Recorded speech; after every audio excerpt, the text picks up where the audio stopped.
salvación, ¿a quién temeré?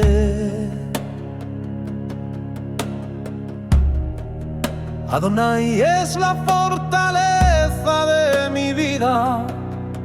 ¿De quién he de atemorizarme?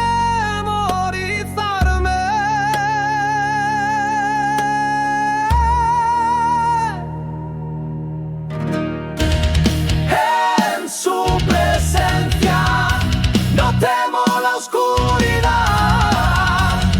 En su morada encuentro paz y vida. Aunque un ejército acampe contra mí, mi corazón no temerá.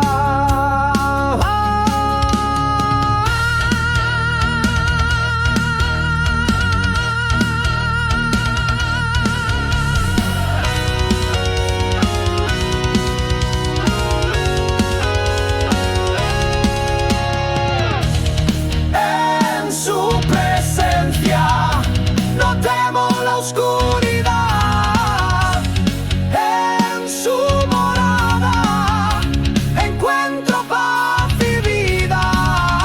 Una cosa he pedido a Adonai, y eso buscaré: habitar en la casa de Adonai todos mis días.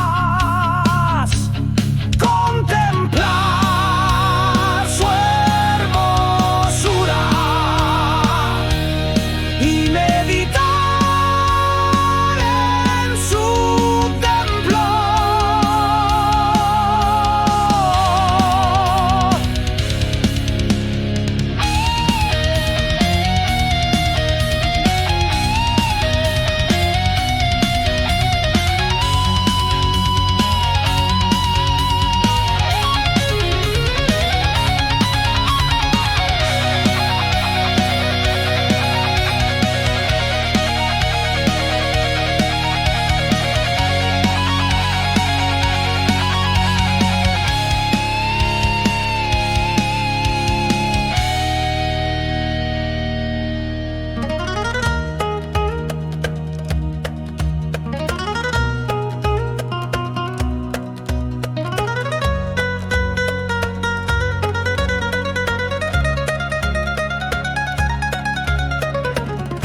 Porque Él me esconderá en su suca en el día del mal, me ocultará en lo secreto de su tienda, me pondrá en alto sobre una roca, y mi cabeza será levantada sobre mis enemigos.